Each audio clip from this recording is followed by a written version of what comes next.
The courthouse rose from the city block like a slab of grey stone, its windows sealed in neat symmetrical rows, giving nothing away of what occurred inside. On the steps leading up, the air smelled faintly of bleach and exhaust, a sterile combination that set the tone long before the heavy glass doors swung open. Inside waited the lobby, white tile floor, fluorescent lights humming overhead, and the unbroken sound of rubber soles scuffing against polished linoleum. The general entered without hurry. His posture was exact, shoulders squared, chin held steady. The uniform he wore was not the dress blues of ceremony, but a civilian's dark suit, pressed and measured, with a neat row of ribbons pinned discreetly to the inside of his lapel pocket. He carried no visible ornament of rank, no weapon, nothing to signal authority beyond the bearing that came naturally after decades in command. Yet his presence drew eyes immediately. The lobby was designed for reduction. Everyone funneled through the same metal detector arch. Everyone stopped at the same checkpoint. The process was meant to flatten difference, to strip individuality down to compliance. But systems never treat everyone equally. Behind the security desk sat two officers. One was slouched, flipping through a clipboard with rote disinterest. The other stood, rigid, eyes locked on the new arrival with a look that was not assessment but suspicion. His hand hovered too long on the holster at his side, then drifted upward to rest on the radio strapped to his shoulder. His gaze did not waver. "ID," the standing officer said. The word cracked the air, short, unembellished, more command than request. The general produced his wallet with unhurried precision. He laid the military identification card flat on the desk. The officer did not pick it up immediately. Instead, he stared at the man in front of him as though testing how long silence could stretch, before it bent into humiliation. Seconds ticked.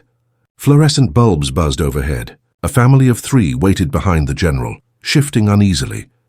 The child's sneaker tapping an irregular rhythm against the tile. Only then did the officer lift the card.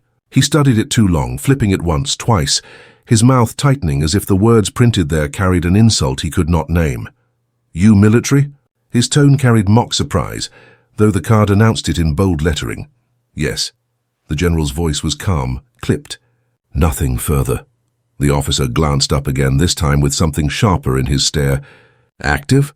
"Retired." The officer let the word hang as though expecting elaboration, but none came. The silence pressed back, unyielding.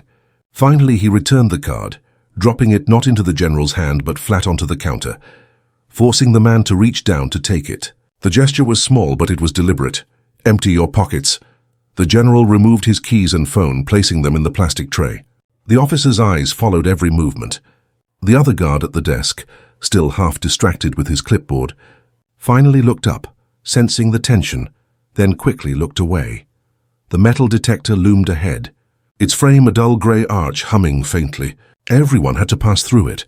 Defendants in shackles, lawyers with briefcases, secretaries carrying files. To most it was just an inconvenience. To the general it felt like a ritual of suspicion, a threshold designed to remind every entrant, "You are already under judgment." He stepped forward. The machine beeped. The officer's mouth twitched with something close to satisfaction. "Step back." "Belt off." The general's belt was leather, dark, with a plain silver buckle polished to a soft sheen. He removed it without comment, folding it neatly, placing it in the tray beside the phone and keys. His trousers held their line without sagging. His posture did not shift. Again he stepped forward. "Beep." The officer's hand gestured sharply. "Shoes." The general bent, untied the laces, and placed the polished black shoes into the tray. His socks made no sound on the tile. The officer leaned slightly forward, searching for discomfort. A falter, a slip of dignity. None appeared. Third attempt. The detector remained silent. The general collected his belongings with the same precision he had surrendered them. Belt looped back through, shoes tied, phone slipped into pocket. Each motion deliberate, controlled. "Next time, declare metal before stepping through," the officer said, tone sharp. Though the words carried no real instruction, only reprimand. The general met his eyes for the first time. His gaze was steady, unwavering. A silence expanded between them, weighted and absolute. Around them, the line shuffled forward, people breathing quietly, trying not to be caught in the orbit of the moment. The officer looked away first. He turned toward the desk, flipping a page on the clipboard, pretending to busy himself. But his jaw was tight. His hand flexed once against the radio at his shoulder. The general walked past without another word. The lobby swallowed him whole. It was wide, sterile, filled with the echo of footsteps and the low murmur of conversations that never rose above a whisper.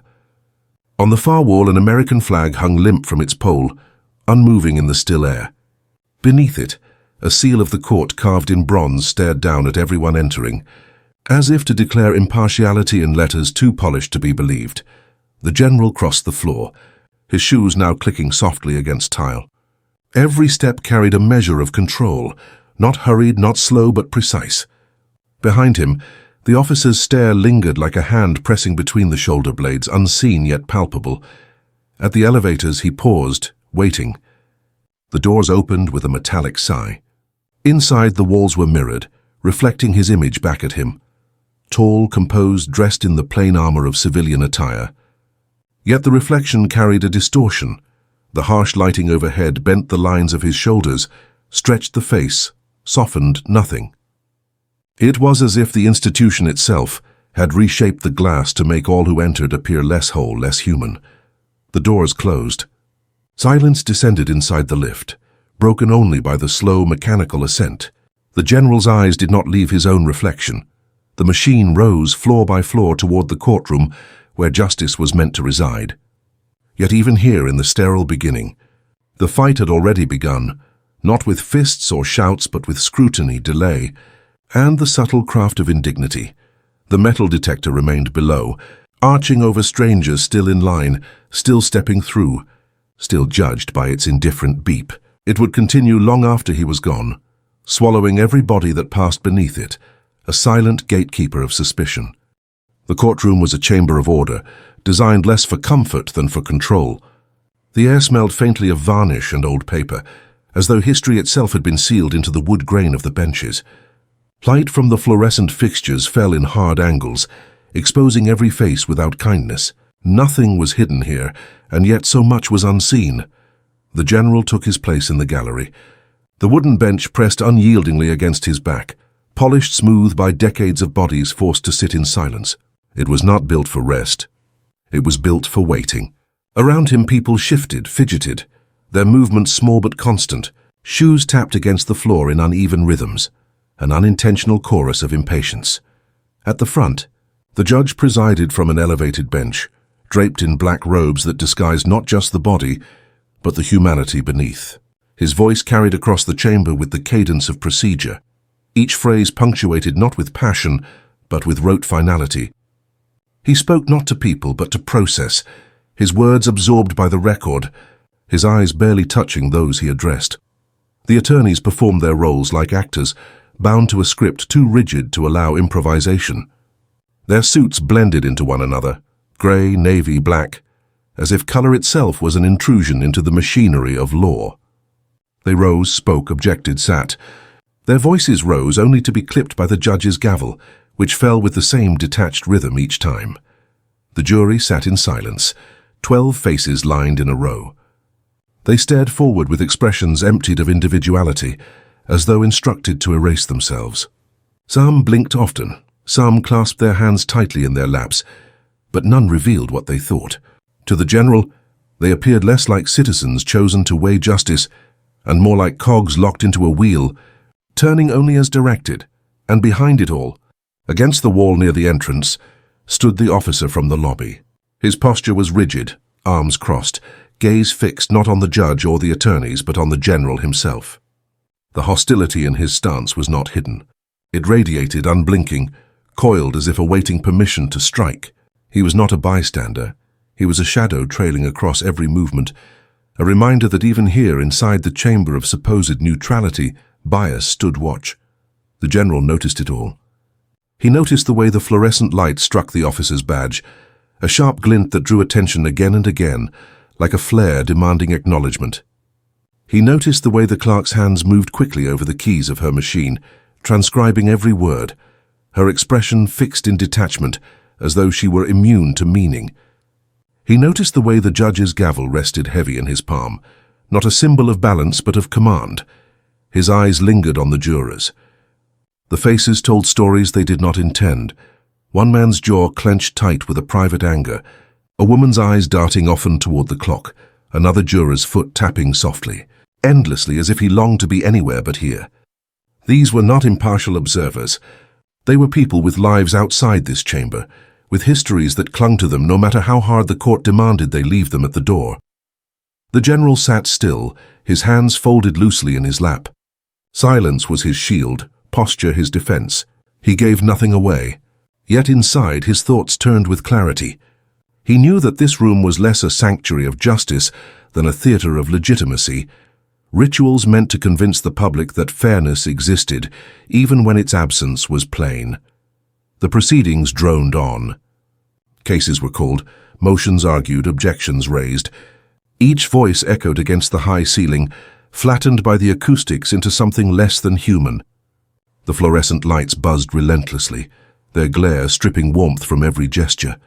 Even time seemed mechanical here, measured not in minutes but in docket numbers, each case another gear in the endless machine. From the corner of his eye, the general saw the officer shift. Arms uncrossed, recrossed. The adjustment was small but deliberate, a signal that the focus had not changed, that the tension had not lessened. The general felt the weight of that stare but did not return it. He would not grant the satisfaction. Dignity in such spaces was often preserved by denial, the refusal to bend under the gaze of hostility. A whisper rose 2 rows ahead. A man leaned close to his attorney, murmuring urgently. The attorney shook his head, eyes fixed on the judge, silencing his client with a quick, sharp gesture. The man's shoulders sagged. The general watched. The pattern was familiar. A voice raised, a voice cut off, submission enforced. Justice was not something spoken from the benches. It was something muted. Shoes tapped again, louder this time, echoing against the floor until it drew glances. A bailiff shifted his weight, the sound of leather creaking under strain. Order was fragile, maintained less by respect than by threat. The general let his eyes drift upward. The seal of the court hung above the judge, carved into wood, its symbols bold and unwavering. Blindfolded justice, scales perfectly balanced, the sword held upright. There stared down as a proclamation of neutrality, a reminder that this room belonged to principle, not prejudice. And yet the truth lived not in the carving, but in the faces below it. The slouched juror, the weary attorney, the hostile officer. Symbols could not erase reality. The gavel struck again. A new case began. Words filled the chamber, dense with legal phrases stripped of emotion. The machine turned. The general remained still. For a long moment silence fell, the pause between one ruling and the next. It was not a silence of peace but of suspension, a breath held collectively by everyone in the room. In that silence, the general felt the weight of history pressing in, every courtroom where dignity had been denied, every chamber where the machine turned not toward justice but away from it. The sound returned, voices resuming, the gears grinding forward. The officer shifted again against the wall, eyes locked. The fluorescent light flickered once, then steadied, unrelenting. The general's gaze swept the room one last time, fixing the details into memory, the rigid benches, the tapping shoes, the indifferent faces. This was not a courtroom. It was a gallery of faces, a collection of roles, each one performing the same script, each one bound by a system that claimed fairness while practicing something else. He sat unmoving, waiting, watching, patient, silent. The machine continued to turn. The gavel struck once more, and the judge's voice declared a recess. The room exhaled. Papers shuffled, chairs scraped against the polished floor, murmurs filled the chamber. The jurors filed out through a side door in single file, their faces blank, their silence an extension of the ritual. The general stood. His movements were measured, unhurried, each gesture precise as if even in leaving the courtroom, he carried the discipline of parade ground steps. He did not rush toward the doors nor linger. He simply moved forward, a presence steady against the tide of restless bodies spilling into the aisles. Beyond the double doors lay the hallway, a corridor of marble and tile, cool in its indifference. The fluorescent light stretched in perfect intervals above, reflecting off the polished floor so that each step appeared doubled in shadowed distortion. The air carried the scent of coffee gone stale, the residue of rushed mornings and bureaucratic fatigue. The general walked toward the exit. But the officer was already waiting. He had peeled himself from the wall of the courtroom and now stood planted in the middle of the corridor, arms crossed, legs apart, the posture of a barrier. His eyes tracked the general with the same intentness he had shown in the lobby, but now without even the thin veil of procedural duty. It was no longer the gaze of a guard. It was a challenge. "Hold up." The words cut through the hallway noise, directed at no one else. The general stopped, not because of the command, but because he chose to. His eyes met the officer's. He waited. Silence answered. "You're in a hurry?" The officer asked, voice low but sharp. "No." The reply was even, clipped enough. "Where you headed?" "Outside." The officer's mouth curved in something too tight to be called a smile. "Don't need to. Recess'll be over soon. Best stay close." The general did not move. His stillness was its own reply. Around them, attorneys and clerks passed by, their eyes darting quickly toward the standoff before shifting away. No one lingered. They had learned the rules of these spaces. Do not interfere, do not invite notice. The officer stepped closer. His boots struck hard against the marble, the sound echoing down the corridor. The distance between them collapsed until only a few feet remained. "You think those medals mean something in here?" The officer's voice dropped lower, a murmur laced with contempt. The general said nothing. His silence was deliberate, heavy. It filled the space between them like a wall stronger than the officer's stance. The officer's jaw tightened. His hand rose and landed on the general's shoulder. Not a shove, not yet, but a weight meant to claim possession. The touch lingered, fingers pressing slightly, testing resistance. For a moment, neither moved. The hallway seemed to still. Footsteps slowed at a distance, voices dulled. The fluorescent lights hummed above, casting their hard glare on the polished floor where their reflections merged and warped. Two figures distorted together in the sheen of marble. The general's voice came at last, quiet but edged with steel. "Remove your hand." The officer's eyes narrowed. His fingers pressed harder, not yet retreating. The silence stretched longer, heavier. Every second it grew, the balance of power shifting not in the officer's favor, but against him. The general's composure made the officer's aggression seem smaller, almost desperate. The officer broke it first. With a sharp exhale, he withdrew his hand, shaking his head as if in mock disbelief. "You think you're untouchable?" The general's gaze did not shift. "I think with clarity." The words landed with more force than a raised voice could have carried. They were precise, deliberate, a statement of fact, not boast. The officer's face tightened, but his body stilled. Around them, two clerks passed, their heels clicking against the marble, their eyes fixed firmly on the floor. They saw, but they did not see. Silence was complicity, and here complicity was the safest choice. The general adjusted his suit jacket with a small, measured tug, as though erasing the trace of the officer's touch. He turned slightly, angling himself toward the far end of the corridor. But he did not move yet. He let the moment hang, making clear that departure would be on his own terms. The officer's shoulders shifted, restless, as though the restraint of witnesses pressed against his muscles. His eyes flicked briefly toward the closed courtroom doors, heavy wood carved with the seal of justice. Behind them, the machinery of law waited, indifferent to what transpired outside. Justice sealed away, unseen, unbothered. The general finally stepped forward. His stride was calm, unbroken.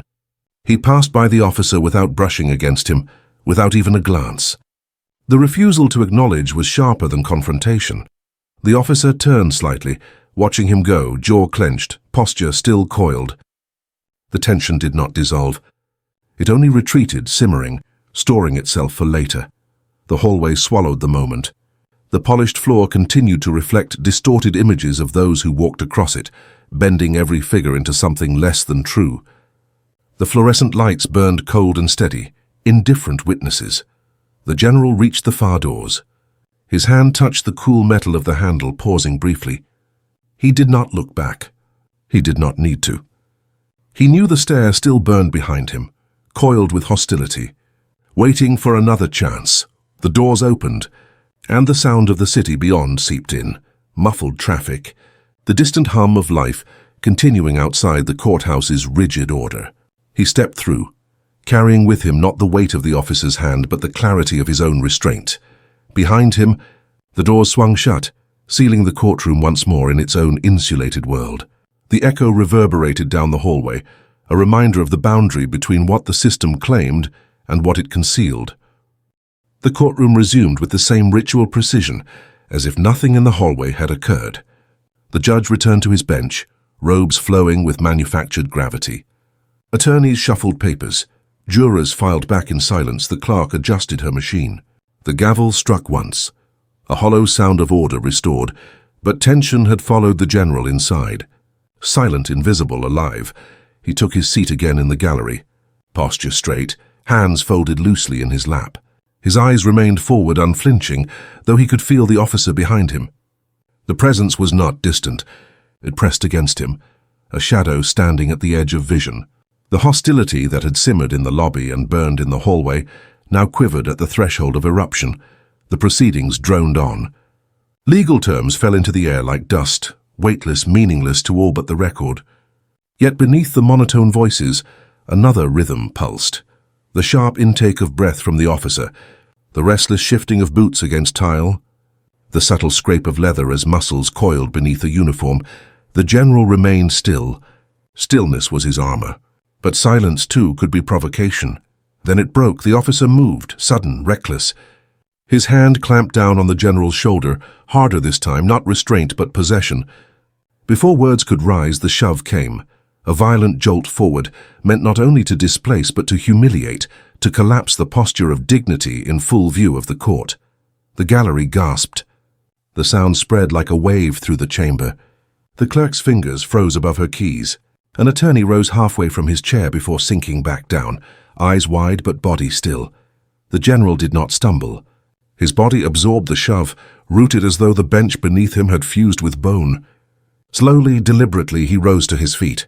His movements carried no panic, no flinch, only clarity. "Sit down," the officer barked, louder than procedure allowed, voice echoing in the vaulted chamber.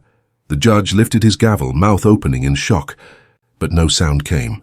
The officer shoved again, harder. This time the general moved, not backward, not down, but pivoting. His hand caught the officer's wrist with precise control, twisting just enough to redirect force without spectacle.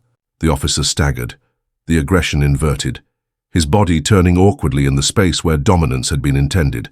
Gasps turned to silence. The general's face was calm, untouched by strain.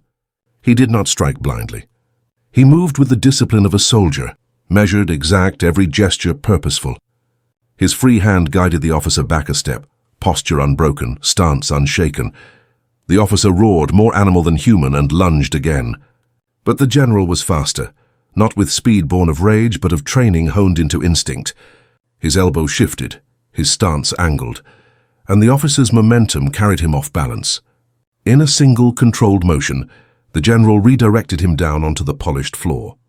The sound of impact rang out like a drumbeat, echoing through the chamber. The gavel fell from the judge's hand, clattering uselessly against the bench. The sound was sharp, metallic, absurd in its inadequacy. Order had collapsed. Silence followed, deep and absolute. Even the fluorescent hum seemed to dim, as though the very electricity held its breath. The officer writhed, one arm pinned beneath the general's grip, his breath harsh, his fury unspent but impotent. The general's stance over him was steady, commanding but not brutal. He applied no more pressure than necessary. He did not pummel, did not shout, did not lose control. His dignity was unbroken, his clarity intact. For a long moment no one moved. Then the general spoke, his voice calm, precise, cutting through the silence with the weight of truth. "You will not touch me again." The words hung in the air, heavier than the gavel, sharper than the shove. The officer stilled beneath him. Rage burned in his eyes, but he could not rise, could not deny the reality that strength had been met with greater strength, not of muscle, but of discipline, of composure. Around them, the courtroom remained frozen. Jurors stared wide-eyed. Attorneys clutched their notes with limp hands. The clerk's machine lay still. The judge sat speechless, his robe suddenly reduced to cloth. His authority collapsed by inaction.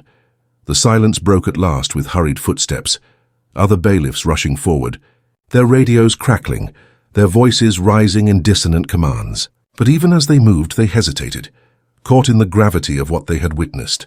The general did not resist them. He released the officer, stepping back, posture steady, gaze forward.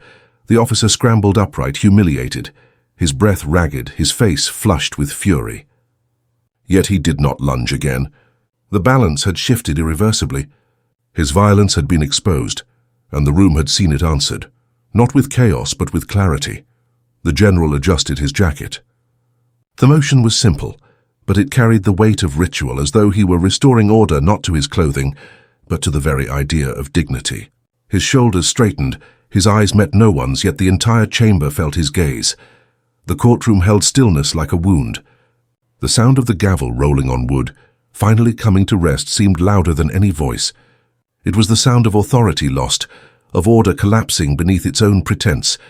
The general stood unbroken, and in the silence that followed, truth revealed itself, not in words, not in verdicts, but in the simple fact that one act of prejudice had been laid bare and answered with discipline the system itself could not summon. The chamber stared. The silence did not last. It broke in a flurry of motion, radios crackling, shoes striking against the tile, voices rising in confusion. Bailiffs rushed toward the front of the gallery, their uniforms identical, their expressions caught between duty and disbelief. They moved as though order could be rebuilt through noise, as though a louder command might erase what had been seen. The officer who had fallen scrambled to his feet, his chest heaving, his face mottled red with rage and humiliation. But before he could lunge again, two colleagues seized his arms. Their grip was firm, not protective but restraining, the kind of hold used when the threat came from within, not without. "Enough," one of them barked, though the word carried no conviction. It was less an order than a plea. The officer struggled against their grip, his boots screeching across the polished floor, but he was contained. Not defeated, contained. His eyes still burned, still searched for the general, still demanded a chance to reclaim what dignity had been stripped from him. The general stood where he had risen, posture unbroken. He had not retreated to the bench, had not moved toward the door. He remained at the center of the chamber, silent, composed, his jacket smoothed, his stance steady. In the chaos swirling around him, he was the only point of stillness. The judge at last found his voice. It came cracked, thin, far smaller than the elevated bench was designed to project. "Order in the court," he shouted, though his gavel lay on the floor below him, useless, abandoned. The cry rang hollow, swallowed by the weight of what had occurred. The jurors sat frozen in their box, hands clasped tight, eyes wide. They had come expecting to weigh evidence, to measure testimony, to deliver a verdict safely bounded by procedure. Instead, they had been forced to witness truth unmediated, violence erupting not from defendant or witness, but from the very body sworn to guard the room. Their faces told the story: disbelief, discomfort, recognition. The attorneys shifted uneasily, their papers clutched in limp hands, their professionalism punctured by reality. No objection could be raised, no motion filed, no procedural language sufficient to contain what had unfolded. The system they served had been revealed not as neutral machine, but as fragile theater. The general's silence deepened. It was not submission. It was judgment. It carried more force than a shouted accusation, more weight than any verdict the chamber had ever produced. He did not need to speak. His bearing was enough. The officer sagged finally in the grip of his colleagues, his resistance drained, his eyes still blazing, but his body held fast. His uniform looked diminished now, the badge dulled, the authority stripped bare. In contrast, the general's presence had only grown, not by aggression, not by triumph, but by the clarity of restraint in the face of assault. The chamber seemed to recognize this truth. Even the fluorescent lights, unkind and unrelenting, seemed to fall more harshly on the officer's twisted features than on the general's composed frame. Exposure itself had shifted allegiance. The judge cleared his throat again, fumbling for authority. This proceeding will recess until further notice." His voice cracked on the words. They landed awkwardly, insufficient. The tone of a man attempting to rebuild a wall already shattered. Clerks began gathering papers. Attorneys avoided eye contact. Jurors shuffled in their seats, waiting for permission to leave, their silence a chorus of unease. The general moved at last. He did not hurry. He walked toward the aisle, each step exact, deliberate. As he passed the benches, people drew back slightly, not in fear but in acknowledgement, as though making space for a man whose dignity had just absorbed and outlasted violence. He reached the doors. The bailiff still struggled with their prisoner, who muttered curses under his breath, his voice thick with frustration. The general did not glance back. He did not need to. What mattered had already been witnessed. The heavy doors opened with a low groan. The hallway stretched ahead, the polished floor reflecting distorted images of clerks rushing, lawyers whispering, guards repositioning. The general's figure cut through the reflection, steady, uncompromised, while all else appeared bent and uncertain. Step by step, he crossed the corridor, his shoes striking with soft finality. He passed through the lobby once more, past the metal detector arch that hummed faintly, still swallowing strangers, still judging without mercy. The officer at the desk glanced up, eyes wide but said nothing. Silence had spread here too, heavy as stone. Outside, the courthouse steps waited. He descended them slowly, the air shifting from sterile chill to the open breath of the city. The sound of traffic returned, distant horns and engines blending into the rhythm of life beyond the chamber's insulated order. At the base of the steps, the flag rose on its pole, catching the wind. Its colors were bright against the pale sky, its fabric snapping in measured bursts. It declared ideals of justice, equality, freedom, words etched into stone, taught in schools, repeated in oaths. Yet the flag did not change the memory of what had just unfolded within the walls behind it. The general paused at the threshold, his hand brushing the cool stone of the railing. He looked outward, not upward. His eyes did not rest on the flag, but on the people moving across the street, ordinary citizens carrying bags, speaking into phones, rushing to their own obligations. They did not know what had occurred inside. Not yet, but they would. Systems cannot forever conceal the truths revealed in moments of rupture. The courthouse loomed behind him, its facade rigid, its windows blank, its doors heavy. Here it stood as monument and mask both, projecting neutrality, concealing bias. Today that mask had cracked. The general stepped down onto the pavement, posture still exact, stride still measured. His silence followed him like a banner. It was not emptiness. It was indictment.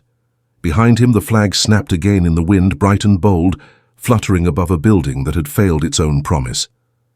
Before him stretched a city, a nation, a society that would have to decide whether to look away or to face what had been revealed. The courthouse steps remained where they were, stone worn smooth by years of passage, the threshold of justice.